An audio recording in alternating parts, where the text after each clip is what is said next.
ونستعينه ونستغفره ونعوذ بالله من شرور أنفسنا ومن سيئات أعمالنا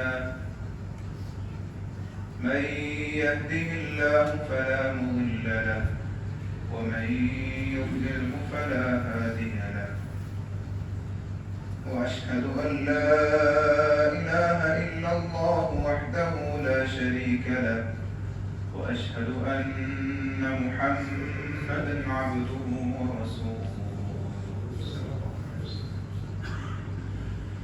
يا أيها الذين آمنوا اتقوا الله حق تقاته ولا تموتن إلا وأنتم مسلمون يا أيها الناس اتقوا ربكم الذي خلقكم من نفس واحدة وخلق منها زوجها وبث منهما رجالا كثيرا ونساء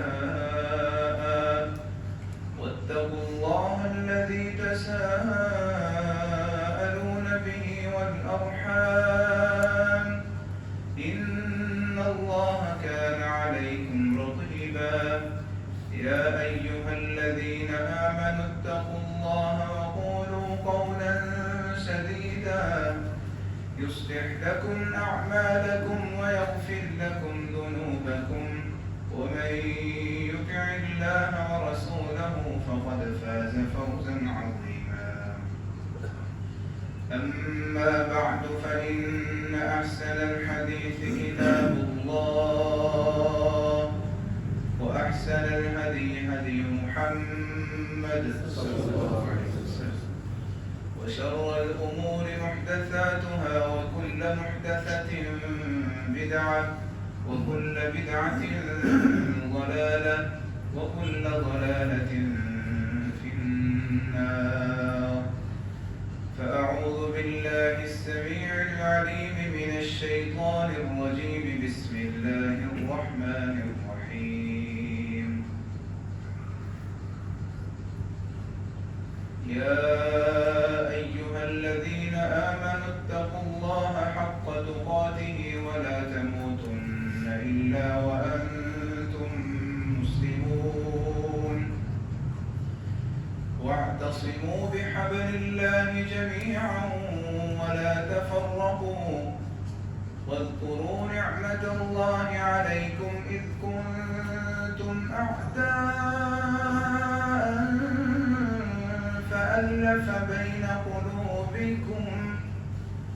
فألف بين قلوبكم فأصبحتم بنعمته إخوانا رب زدني علما رب زدني علما رب زدني علما رب اشرح لي صدري ويسر لي أمري واحلل عقدة من لساني يفقهوا قولي رب أوزعني أن أشكر نعمتك التي أنعمت علي وعلى والدي وأن أعمل صالحا ترضاه وأصلح لي في ذريتي إني تبت إليك وإني من المسلمين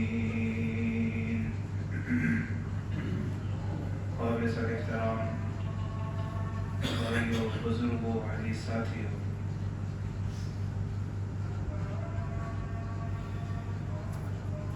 گزشتہ دن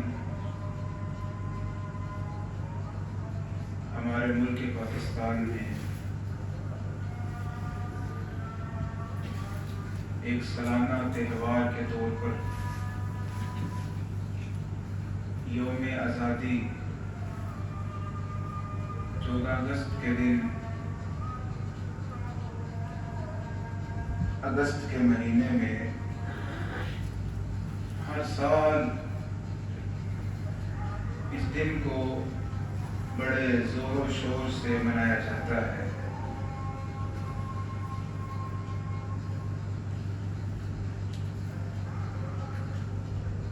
سب سے پہلے تو یہ بات سمجھ لیں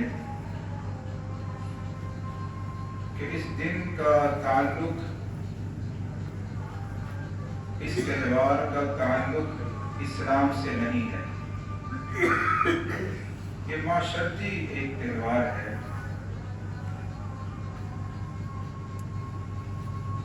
اور اس کو منانے کے جو طریقے ہیں وہ تو 99% قرآن و حدیث کے مخالف ہیں۔ ہر نافرمانی، ہر شریعت کے حکم عدولی آپ نے بھی دیکھی، میں نے بھی دیکھی۔ بے حیائی اور ریانی،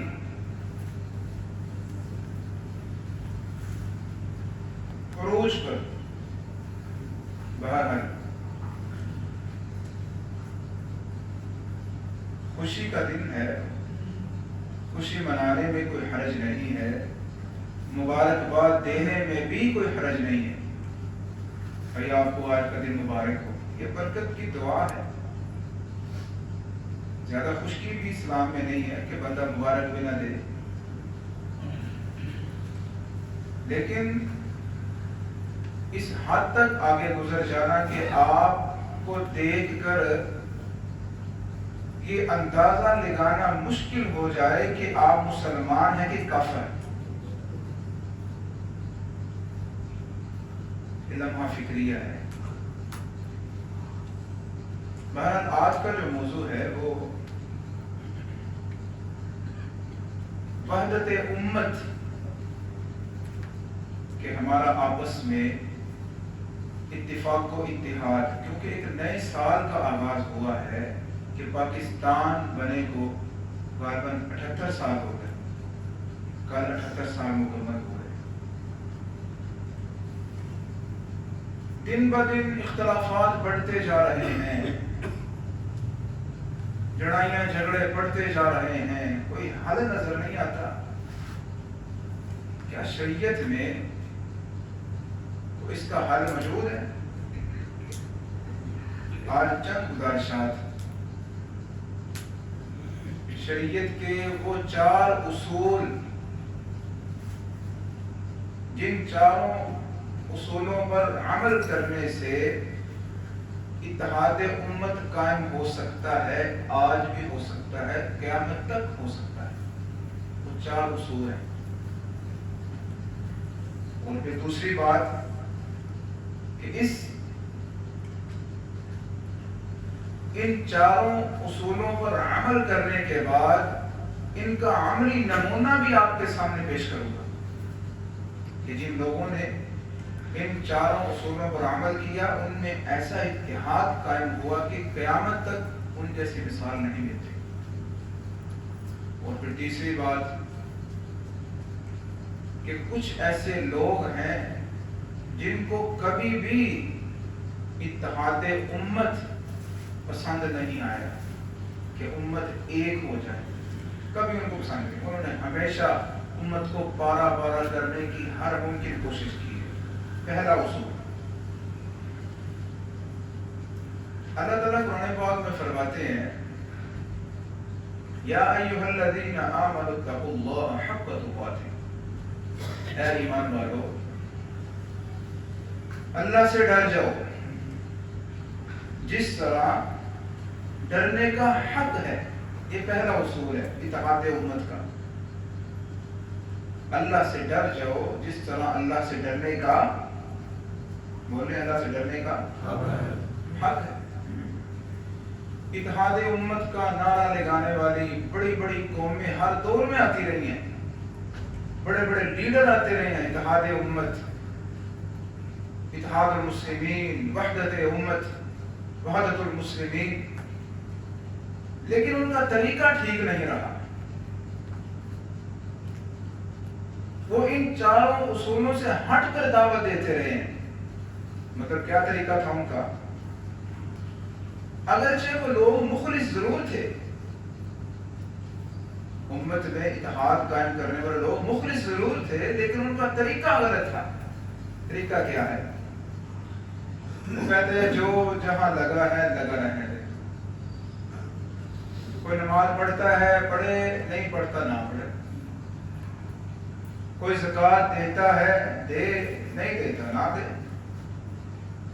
کوئی کلمہ پڑھ کر توحید پر قائم رہتا ہے رہے، شرک کرتا ہے تو کر لے۔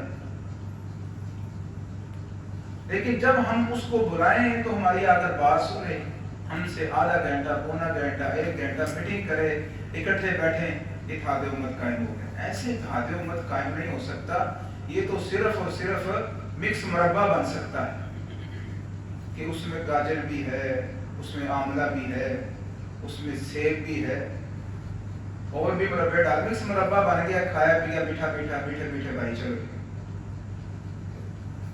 اللہ تعالیٰ نے جو بھی حکم دیا ہے شریعت میں، قرآن و حدیث میں، اس حکم کا پھر طریقہ بھی بتایا ہے۔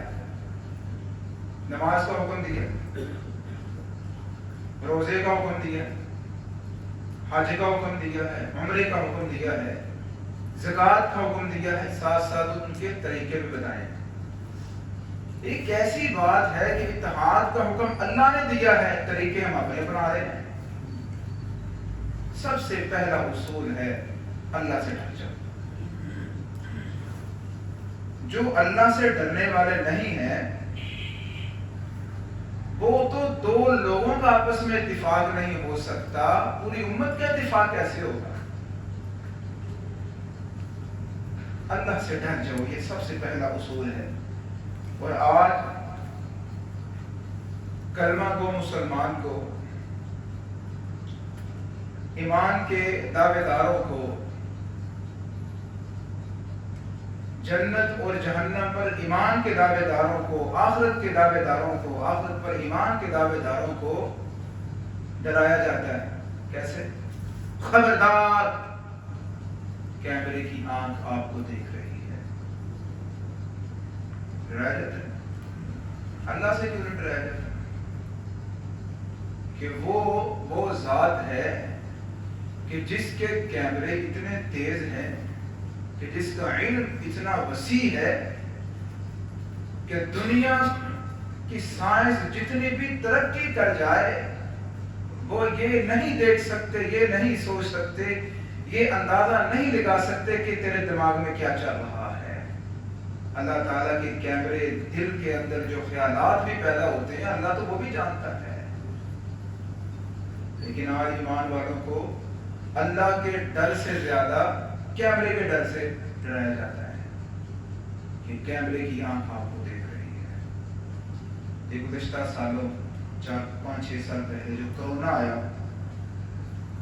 جس قدر لوگ کرونا سے ڈرے، اور جو ایک بالکل وہ وجود ہی نہیں تھا اس کا۔ بہرحال یہ اختلافی مسئلہ ہے، علماء نے الگ فتوے دیے، ڈاکٹروں نے کہا موجود ہے، ڈاکٹروں نے کہا نہیں موجود۔ بہرحال میرے علم کے مطابق تو وہ موجود نہیں تھا۔ یہ میرا ایک اپنا موقف ہے، اگر کوئی کہتا ہے تو ہوگا۔ کرونا سے اتنا ڈرایا کہ اگر اس کے مقابلے میں 10% بھی آپ اللہ سے ڈرنے لگ جائے تو حالات ہی بہتر ہو جائیں گے۔ اتنا ڈرے کرونا سے، اتنا ڈرے۔ اللہ سے ڈر جاؤ۔ اور تزکیہ نفس کی اصلاح، آپ کے اعمال کی، کردار کی اصلاح اگر ہو سکتی ہے تو اللہ کے ڈر سے ہو سکتی ہے، خشیت الہی سے ہو سکتی ہے۔ اس کے علاوہ آپ کے اعمال کی اصلاح نہیں ہو سکتی۔ یہ ہے پہلا اصول۔ اور اللہ تعالیٰ نے قرآن پاک میں سب سے زیادہ اس اصول کا ہی ذکر کیا، اتقوا اللہ، اللہ سے ڈر جاؤ، اللہ سے ڈر جاؤ، اللہ سے ڈر جاؤ۔ بعض آیات میں اللہ نے 2 مرتبہ کہا اتقوا اللہ، اتقوا اللہ، واتقوا اللہ۔ دوسرا اصول، واعتصموا بحبل اللہ جميعا ولا تفرقوا، کہ اللہ کی رسی کو مضبوطی سے تھام لو۔ واعتصموا، یہ عصمت سے ماخوذ ہے۔ عصمت کا معنی ہوتا ہے بچاؤ، کسی نقصان سے بچنے کے لیے کسی دوسری چیز کو مضبوطی سے پکڑنا۔ یہ اشارہ ہے کہ وَاعْتَصِمُوا بِحَبْلِ اللَّهِ جَمِيعًا، اللہ کی رسی کو مضبوطی سے پکڑ لو، نقصان سے بچ جاؤ گے، جہنم سے بچ جاؤ گے، تباہی اور بربادی سے بچ جاؤ گے، گمراہیوں سے بچ جاؤ گے۔ اب اللہ کی رسی کیا ہے؟ اللہ کی رسی ہے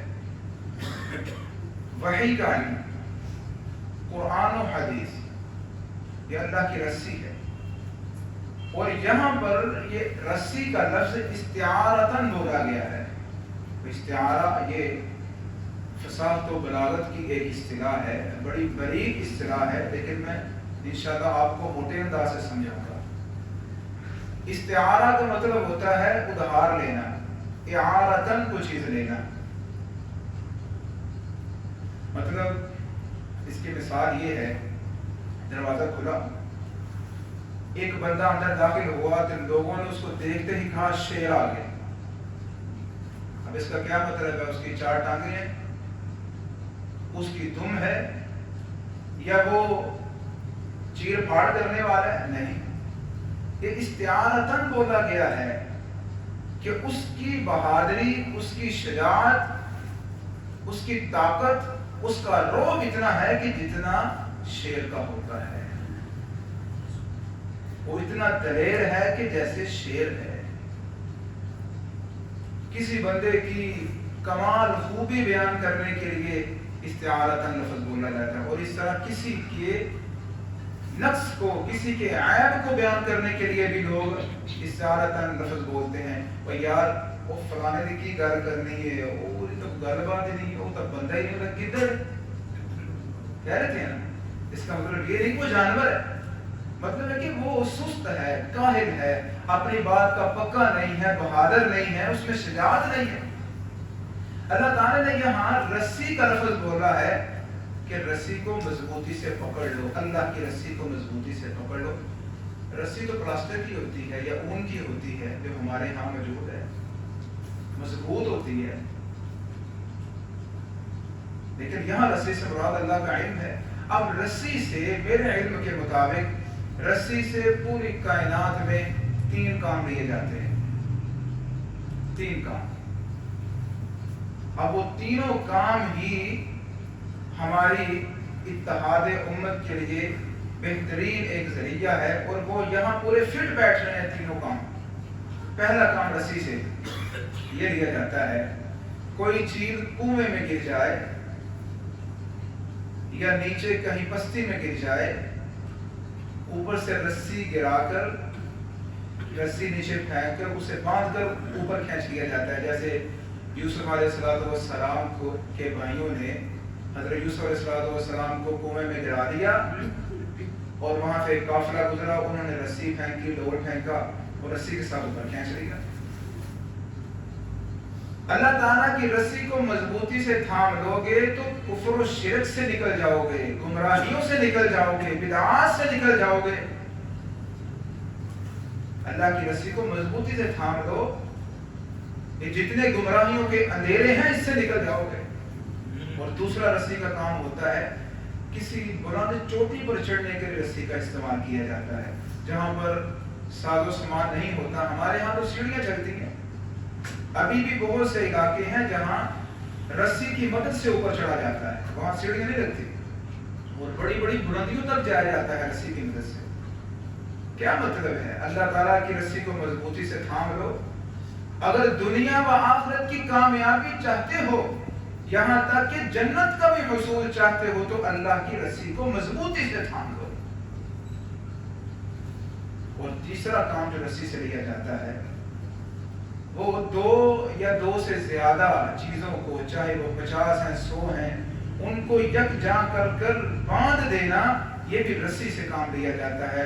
اس کی مثال جیسے جھاڑو ہوتا ہے، اس کے کتنے تنکے ہوتے ہیں، اگر رسی سے نہ باندھا جائے تو یہ کبھی قابو نہیں آ سکتا۔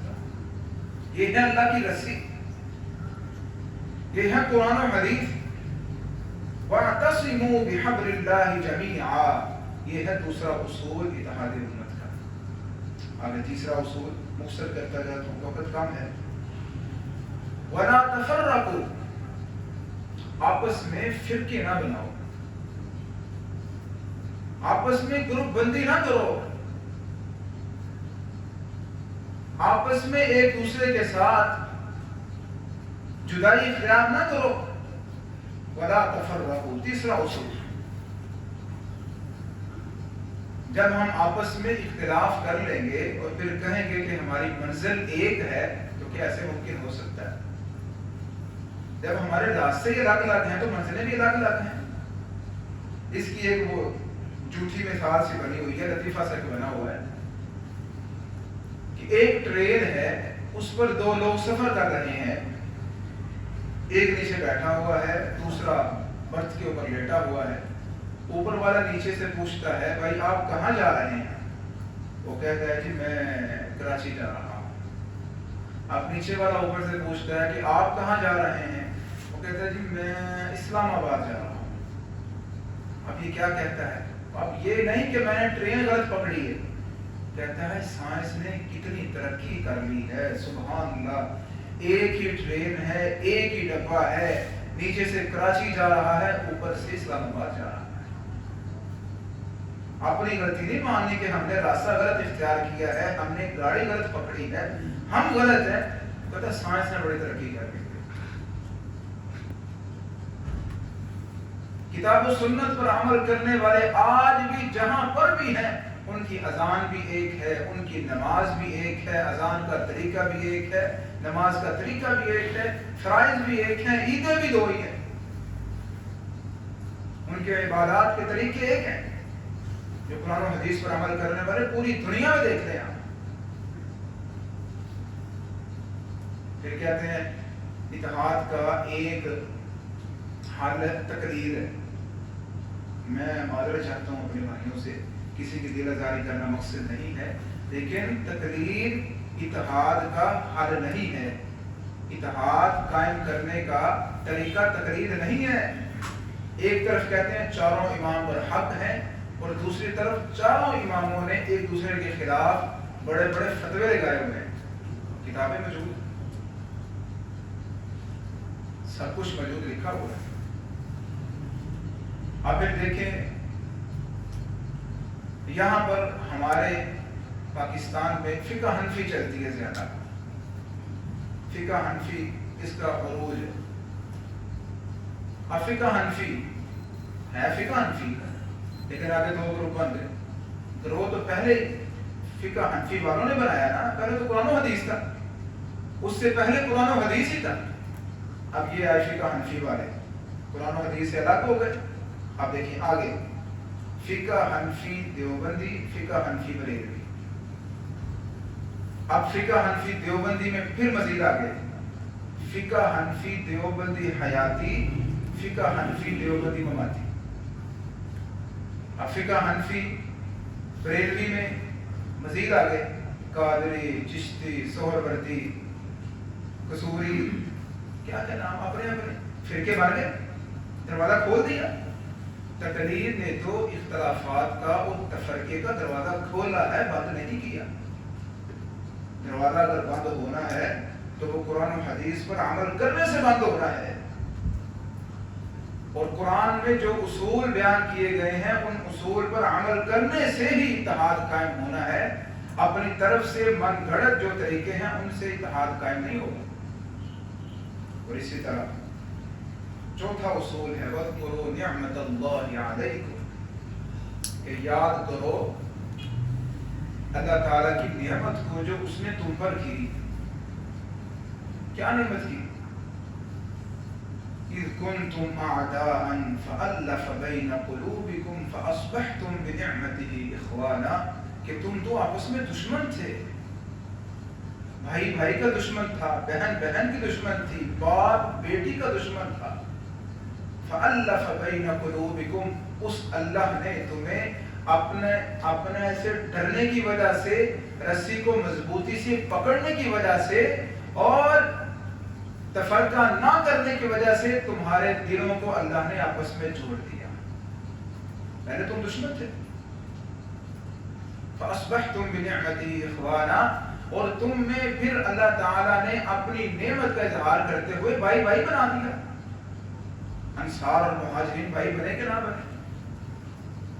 ایک دوسرے کے مخالف انصار آپس میں بڑے گروپ تھے، اوس خزرج، وہ لڑائیاں ان کی آپس میں سالہ سال نسل در نسل چلنے والے جھگڑے لڑائیاں اختلافات، اسلام نے آ کر ان اصولوں نے آ کر سارے لڑائیاں ختم کر دی ان کی، یہاں تک کہ جب مہاجرین ہجرت کر کے گئے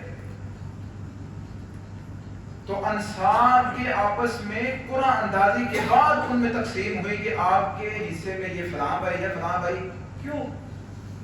نبی کریم صلی اللہ علیہ وسلم نے فرمایا نا کہ آپ کے بھائی ہجرت کر کے مکہ سے مدینہ آ رہے ہیں، مدینہ میں رہنے والے جو انصار ہیں آپ کے وہ بھائی ہیں، اب ہر کوئی اپنا اپنا بھائی چن لے۔ اب وہ جو مہاجرین تھے وہ تھوڑے تھے، ان کو لینے والے زیادہ تھے، یعنی ایک مہاجر کو لینے والے 4-5 انصاری ہوتے۔ نبی کریم صلی اللہ علیہ وسلم پھر قرآن اندازی کرتے ان میں کیسا بھائی چارہ، قرآن اندازی کرتے 5 لوگ ہیں، وہ کہتے ہیں مجھے دے دیں یہ بھائی، میرا بھائی بنا دیں، یہ میرا بھائی بنا دیں، اس کو میرا بھائی بنا دیں، آپ پھر قرآن اندازی کر کے ایک کا اس کو بھائی بنا دیتے۔ یہ ہے اسلامی اصولوں پر اتحاد قائم، اور پھر ایسے بھائی بنے، وہ ایسے بھائی بنے کہ انہوں نے پھر اپنی جائیدادیں بھی آدھی کی، اپنے کاروبار بھی آدھے آدھے کیے، کمایا انصار نے، اور انہوں نے اپنی بیویوں کو بھی طلاقیں دے کر دوسروں کے ساتھ شادیاں کی، ان کو آفر کی۔